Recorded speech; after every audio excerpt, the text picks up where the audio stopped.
네, 좋으신 하나님을 함께 찬양합시다. 할렐루야. 네, 여러분의 가정 위에 하나님의 은혜와 평강과 축복이 넘쳐나시기를 주님의 이름으로 축복합니다. 요즘 어른들보다 우리 아이들이 더 바쁩니다. 그래서 저도 저희 아들을 오래간만에 보는 것 같습니다. 중간고사 준비한다고, 과제물 준비한다고, 친구들 만난다고 오래간만에 보는 것 같습니다. 우리 옆 사람과 한번 이렇게 인사하겠습니다. 인사하실 때 보고 싶었습니다. 인사하겠습니다. 보고 싶었습니다.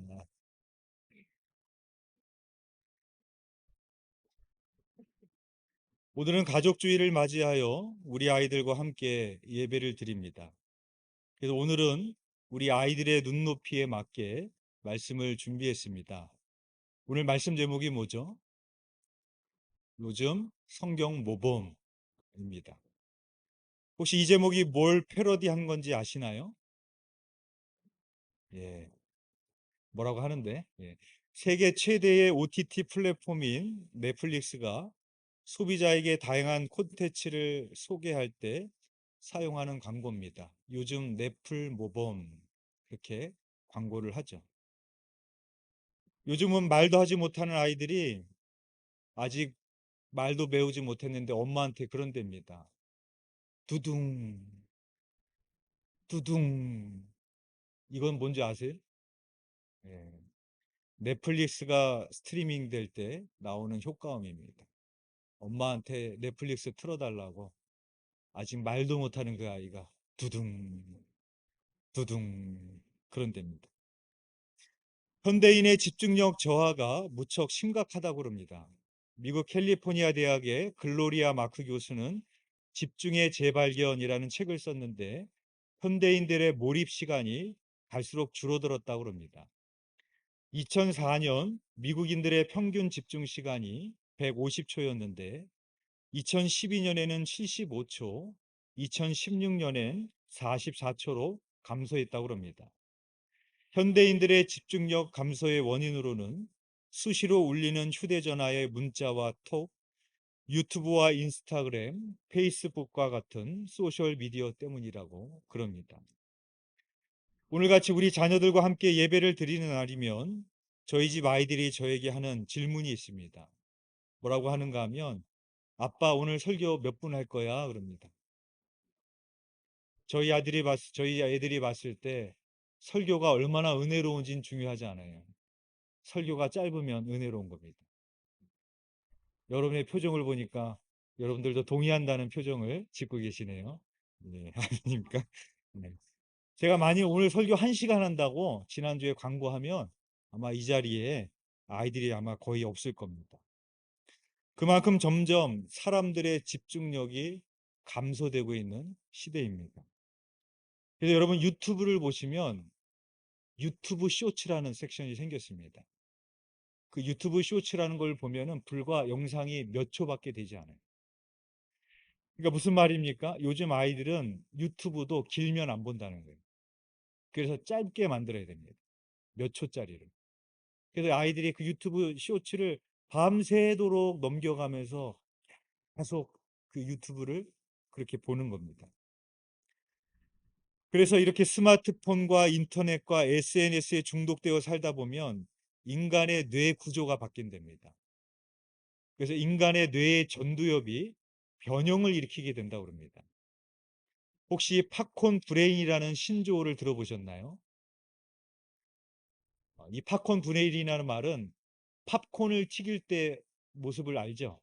예, 팍 터지면서 팝콘이 튀겨지지 않습니까? 그래서 팝콘 브레인이라는 것이 뭐냐 하면 점점 우리의 뇌가 디지털 기기에 익숙해지면서 현실에 무감각해지는 그런 현상을 말하는 겁니다. 그래서 팝콘이 팍팍 튀기는 것처럼 우리의 뇌가 강렬한 자극에만 반응을 하게 되는 겁니다. 오늘 제가 여기서 설교를 하는데 우리 아이들을 앉혀놓고 40분에서 1시간 설교를 하고 어른들한테 했던 설교의 방식으로 똑같이 설교를 하고 밋밋한 어조로 지루하게 설교를 하면 애들 하나도 안 됐습니다. 그래서 어른들의 설교보다 우리 아이들한테 한 설교가 훨씬 더 힘들어요. 왜? 집중하지 않기 때문에. 그래서 아이들을 집중시키기 위해서는 막 웃겼다 울렸다 해야 되고 뭐 영상이라도 뭐 하나 띄어서 보게 해야 되고 뭔가 임팩트 있게 해야 되고 그 자극적인 말도 좀 섞어서 해야 되고 그래야 좀 듣습니다. 그러니까 우리의 뇌의 구조가 그렇게 그만큼 바뀌어 가고 있다는 겁니다. 이게 요즘 아이들만의 문제일까요? 어른들도 마찬가지입니다. 어떤 글에 보니까 핸드폰 중독을 판단하는 그 테스트가 있더라고요. 제가 한번 읽어 드릴 테니까 여러분은 몇 개에 해당하는지 한번 세어 보십시오. 1번, 아침에 일어나면 제일 먼저 핸드폰 확인한다. 2번, 화장실 갈 때조차 핸드폰을 들고 간다. 3번, 핸드폰을 집에 두고 외출하면 불안하다. 4번, 걸을 때조차 핸드폰 사용으로 자주 부딪힐 뻔했다. 5번, 다운로드한 앱이 30개 이상이고 대부분 사용 중이다. 6번, 핸드폰이 없으면 세상과 단절된 기분이다. 7번, 심심하면 핸드폰을 먼저 찾게 된다. 8번, 1시간 이상 사용하지 않는 것이 너무 어렵다. 9번, 잠이 들 때까지 핸드폰을 보다가 핸드폰을 떨어뜨려서 얼굴에 맞은 적이 있다. 여러분 몇 개 정도 해당되세요? 네. 네.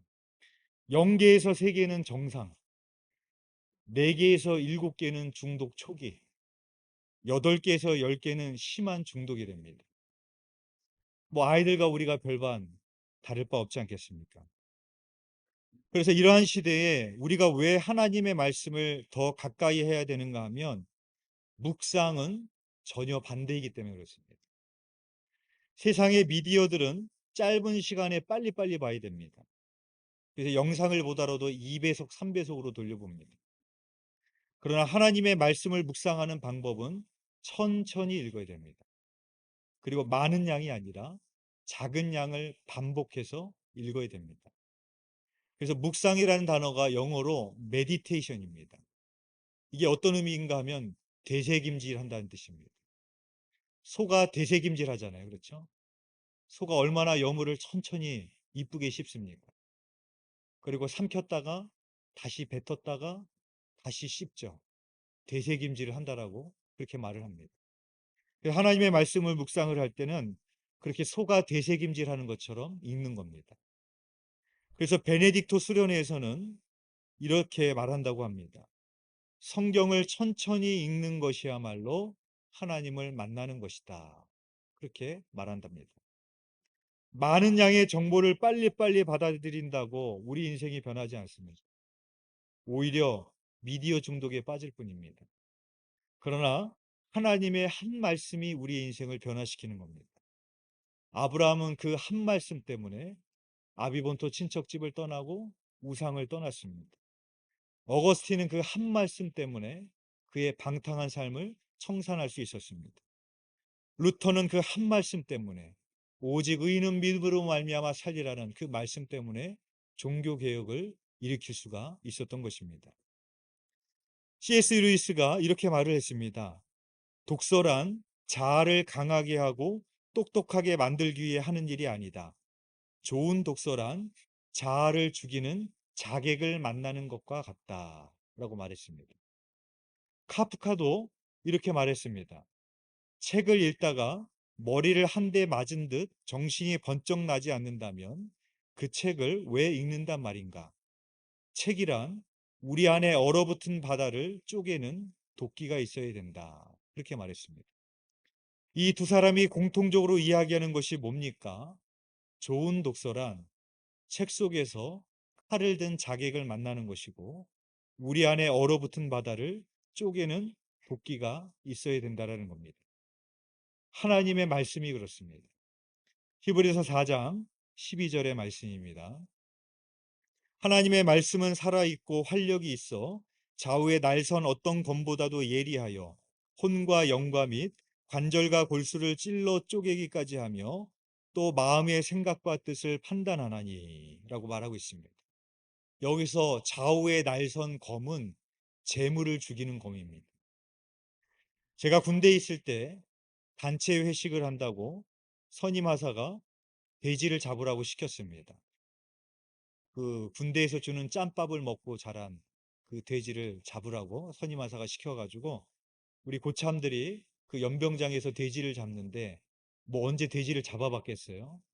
그래가지고 자기들끼리 뭐 의논하더니 오한말을 가지고 그 돼지의 머리를 내리쳤습니다. 그러면 한 번에 죽을 거라고 생각을 했겠죠. 근데 웬걸 얘가 꽥꽥 하면서 연병장을 막 뛰어다니면서 도망 다니는데 고참들이 그 돼지 잡으려고 막 쫓아다니는 그런 우스꽝스러운 장면을 봤던 적이 있습니다. 지금은 하면은 동물학대라서 못하는데 과거에는 레위기에 나오는 제사의 방식을 그대로 재현했던 적이 있었습니다. 그러니까 실제로 제물을 잡는 거예요. 레위기에 나오는 대로. 그런데 그분들의 한결같은 고백이 뭐냐면 제물이 웬만해서는 안 죽는다는 거예요. 쉽게 안 죽어요. 굉장히 고통스러운 과정입니다. 정말로 날카로운 칼로 그 급소를 쳐야 될 부분을 정확하게 치지 않으면 이 제물이 안 죽는다라는 겁니다. 그러니까 하나님의 말씀이 어떻습니까? 좌우의 날선 어떤 것보다도 예리하여 혼과 영감이 관절과 골수를 찔러 쪼갠다라고 그랬습니다. 세상의 그 어떤 말도, 세상의 그 어떤 누구도 내 관절과 골수를 찔러 쪼개지 못하지만 그 하나님의 말씀은 예리하여 운동력이 있어서 우리의 혼과 영감이 관절과 골수를 찔러 쪼갠다라고 말씀하고 있는 것입니다. 오늘 본문의 배경은 이스라엘 백성들이 하나님의 도우심으로 바벨론 포로 생활을 하다가 예루살렘으로 돌아와서 스룹바벨의 지도 아래 성전을 재건했습니다. 하지만 그들은 성전을 재건했지만 하나님의 계명과 율법에는 무지했습니다. 이러한 때에 하나님이 보내신 선지자가 바로 학사 에스라입니다. 에스라가 이러한 현실들을 보며 이러한 상황들을 보면서 결심한 것이 있었습니다. 오늘 본문 에스라 7장 10절의 말씀입니다. 우리 함께 봉독해 보겠습니다. 시작. 에스라가 여호와의 율법을 연구하여 준행하며 율례와 규례를 이스라엘에게 가르치기로 결심하였었더라. 아멘. 그때 에스라는 이스라엘 백성들에게 하나님의 말씀을 가르치기로 결심했다라는 것입니다. 아무리 성전을 재건해도 그들이 하나님의 말씀 위에 서 있지 못하면 그 성전은 의미가 없기 때문입니다. 열왕기상 9장에 보면 솔로몬이 성전을 완공했을 때 하나님께서 솔로몬에게 기본에서 1,000번제를 드렸을 때 나타나셨던 것처럼 나타나십니다. 그리고 뭐라고 말씀하시는가 하면 내가 내 법도와 율례를 지켜 행하면 내 이스라엘의 왕위를 영원히 견고하게 하겠다. 하지만 내가 나의 계명과 법도를 지키지 아니하고 다른 신을 섬겨 그것을 경배하면 내가 거룩하게 구별한 이 성전도 내 앞에서 던져버리겠다. 그렇게 말씀을 하십니다. 지금 그렇게 그들이 짓기 원했던 하나님을 성전을 완공했을 그때에 그렇게 화려한 성전을 짓고 하나님 앞에 수많은 제물을 드리고 제사를 지내며 하나님 앞에 찬양과 영광을 올려드렸던 그때에 마치 찬물을 껴지는 듯한 하나님의 말씀이 있었는데 너희가 하나님의 말씀을 지켜 행하지 아니하면 그 성전이라도 던져버리겠다라는 말씀을 하셨다라는 것입니다. 그리고 그 말씀이 그대로 이스라엘의 역사를 보면 성취되죠. 이루어지죠. 솔로몬이 노년에 이방 여인을 가까이 하고 이방신을 들여옵니다. 그래서 하나님은 다윗 때문에 솔로몬의 때에 나라가 나뉘게 하시는 것이 아니라 그 이후에 나라가 나뉘어지게 되고 망하여서 성전이 허물어지고 이방인들의 포로로 끌려가게 되는 그 말씀 그대로 되어지는 것을 볼 수 있습니다. 눈에 보이는 성전을 짓는 것보다 더 중요한 것은 바로 우리가 하나님의 말씀 위에 든든히 세워지는 성전이 되어야 된다는 것입니다. 그렇다면 우리가 하나님의 말씀 위에 든든히 세워지는 성전이 된다는 것은 어떤 의미일까요? 방금 읽으신 에스라 7장 10절에 보면은 이렇게 되어 있습니다. 에스라가 여호와의 율법을 연구하여 준행하며 율례와 규례를 이스라엘에게 가르치기로 결심하였었더라 라고 말하고 있습니다. 에스라는 여호와의 율법을 연구했고 준행했고 가르쳤다라고 기록하고 있습니다. 여기서 순서가 중요합니다. 연구, 준행, 가르침입니다. 에스라는 하나님의 말씀을 연구하는 것으로 끝나지 않았습니다. 그는 이스라엘 백성들에게 하나님의 말씀을 가르치기 전에 먼저 자신이 준행했습니다. 사도행전 1장 1절의 말씀입니다. 데오빌로요, 내가 먼저 쓴 글에는 무릇 예수께서 행하시며 가르치시기를 시작하신부터 라고 말하고 있습니다. 여기서 내가 먼저 쓴 글은 누가복음입니다. 누가복음에서 누가는 예수님께서 행하시며 가르치시기를 시작하신 것을 기록했다라는 것입니다. 여기서도 순서를 보면 예수님은 가르치시기 전에 먼저 행하셨다라고 말씀하고 있습니다. 극동방송 설립자인 김장한 목사님의 장남인 김요셉 원천 침례교회 목사님께서 쓰신 두 권의 책이 있습니다. 그 책의 제목이 삶으로 가르친 것만 남는다. 또 한 권의 책이 삶으로 배운 것만 남는다. 라는 두 권의 책을 썼다고 합니다. 그러니까 삶으로 가르친 것만 남고 삶으로 배운 것만 남는다라는 거죠. 이 김 목사님은 이 책에서 목회자인 아버지 김장한 목사의 설교를 들으면서 자랐는데 정작 아버지 설교에서 배운 것보다 아버지의 모습을 보며 배운 것만 남았다라고 그렇게 말하고 있습니다. 부모가 돈돈돈돈 하면서 재물을 우상하면 자녀들도 돈돈돈 하며 살게 됩니다. 그러나 부모가 주님, 주님, 주님, 주, 주, 주 하고 살게 되면 자녀들도 주, 주, 주, 주님, 주님, 주님 그렇게 살게 되어집니다. 바라긴 저와 여러분들이 우리의 삶으로 하나님의 말씀을 우리 자녀들에게 남겨줄 수 있는 저와 여러분이 되시기를 주님의 이름으로 축복합니다. 그렇다면 에스라가 이스라엘 백성들에게 하나님의 말씀을 가르치기로 결심했다라는 말은 어떤 의미가 되겠습니까? 에스라는 이스라엘 백성들에게 하나님의 말씀을 가르치기 전에 자신이 먼저 하나님의 말씀에 준행하기로 결심했다라는 뜻이 되는 겁니다. 왜냐하면 에스라가 아무리 율법에 능통한 학자일지라도 자신이 먼저 하나님의 말씀에 준행하지 않는다면 그 가르침은 백성들에게 무익할 것이 뻔하기 때문이었습니다. 사도행전 18장에 보면은 아볼로라는 사람이 나옵니다. 성경이 아볼로를 이렇게 소개를 합니다. 사도행전 18장 24절의 말씀입니다. 알렉산드리에서 난 아볼로라 하는 유대인이 에베소에 이르니 이 사람은 언변이 좁고 성경에 능통한 자라. 알렉산드리아라는 도시는 헬라 제국의 알렉산더 대왕이 생전에 자신이 정복한 지역에 자기 자신의 이름을 붙여서 만든 도시입니다. 그런데 그 중에 가장 큰 규모가 이집트의 알렉산드리아가 가장 컸습니다. 로마 제국의 4대 도시 중에 하나였던 알렉산드리아는 파피루스의 생산지였고 세계 최대의 도서관이 있었습니다. 말하자면 알렉산드리아는 상업 금융뿐만 아니라 당시 지중해 세계의 학문의 중심지였습니다. 그 알렉산드리아에서 에베소에 이른 사람 중에 아볼로라는 사람이 있었습니다. 그는 언변이 뛰어났고 성경에 능통했다라고 기록하고 있습니다.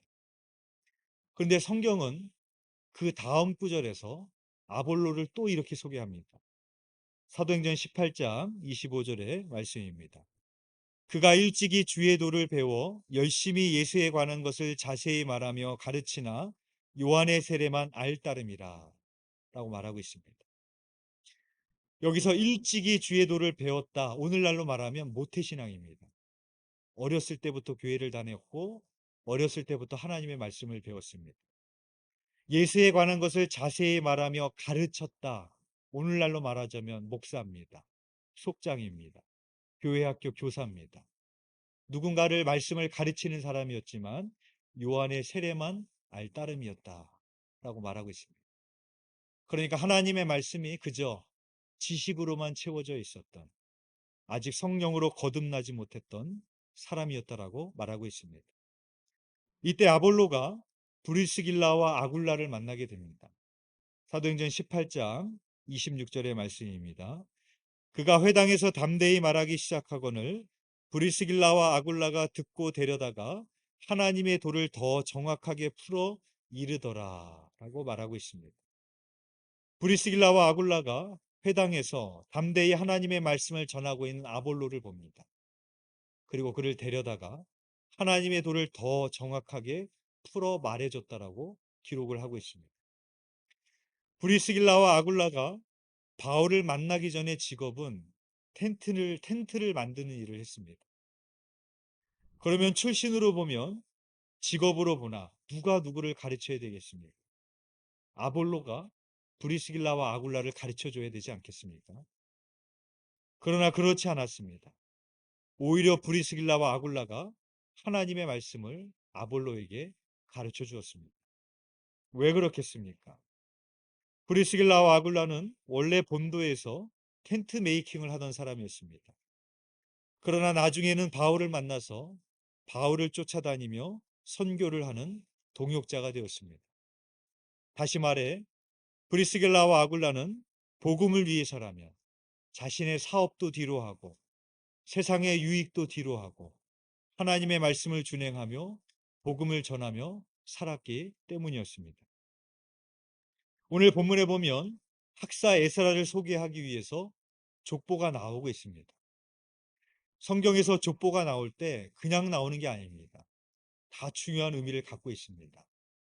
오늘 이 족보가 우리에게 말해주고 있는 의미가 무엇이겠습니까? 단순히 에스라의 선조들이 누가 있었느냐를 말해주기 위함이 아닙니다. 이렇게 암울한 시대에 자신의 안위와 부귀영화를 뒤로한 채 이스라엘 백성들을 가르치기로 결심했던 에스라가 우연히 나타난 것이 아니었다는 것입니다. 그것은 에스라의 아버지로부터, 에스라의 할아버지로부터, 에스라의 증조 할아버지로부터, 에스라의 몇 대손 할아버지로부터 하나님의 말씀을 먼저 준행하고 가르쳤던 선조들과 부모님들이 있었기 때문에 지금의 에스라가 존재할 수 있음을 우리에게 보여주고 있는 것입니다. 우리들도 마찬가지 아니겠습니까? 우리가 지금 나라가 망해서 포로로 끌려갔다가 돌아온 그런 상황은 아닙니다. 그러나 지금 대한민국의 현실을 보면 암울하지 않습니까? 지금 교회의 현실을 보면 암울하지 않습니까? 점점 가정이 무너지는 이 시대를 우리가 보고 있지 않습니까? 그러나 아무리 시대가 어둡고 혼란할지라도 이 나라와 교회와 가정이 하나님의 말씀 위에 든든히 세워진다면 다시 일어서게 될 줄 믿습니다. 오늘 우리에게도 이러한 에스라와 같은 결심이 있기를 소망합니다. 하나님의 말씀에 준행하며 살기를 결심을 하고 우리 자녀들과 다음 세대들을 하나님의 말씀으로 가르치기로 결심할 때 이 나라와 교회와 가정을 다시 일으켜 세우시는 하나님의 손을 경험하시는 저와 여러분이 되시기를 주님의 이름으로 축원드립니다. 기도드리겠습니다. 역사의 주관자가 되신 하나님 아버지, 오늘날 대한민국의 현실을 봅니다. 오늘날 가정과 교회의 현실을 봅니다. 참으로 미래가 어둡고 캄캄한 이 시대 속에서 앞이 보이지 않는 것 같은 이러한 시대를 우리가 살아가고 있습니다. 그러나 우리가 하나님의 말씀을 준행하기로 결심한다면 우리의 자녀들을, 우리 다음 세대들을 하나님의 말씀으로 가르쳐서 그들이 하나님의 말씀 위에 든든히 세워진다면 대한민국의 미래가 있고 우리 가정의 미래가 있고 우리 교회의 미래가 있는 줄 믿습니다. 오늘 우리가 에스라와 같이 이 어둡고 암담한 상황 속에서 동일한 결심을 하는 저희들이 되게 하여 주시사 이 대한민국과 교회와 가정이 다시 든든히 세워지는 역사가 있게 하여 주시옵소서. 주님께서 그렇게 이루실 줄 믿사오며 예수 그리스도의 이름으로 기도드렸사옵나이다. 아멘.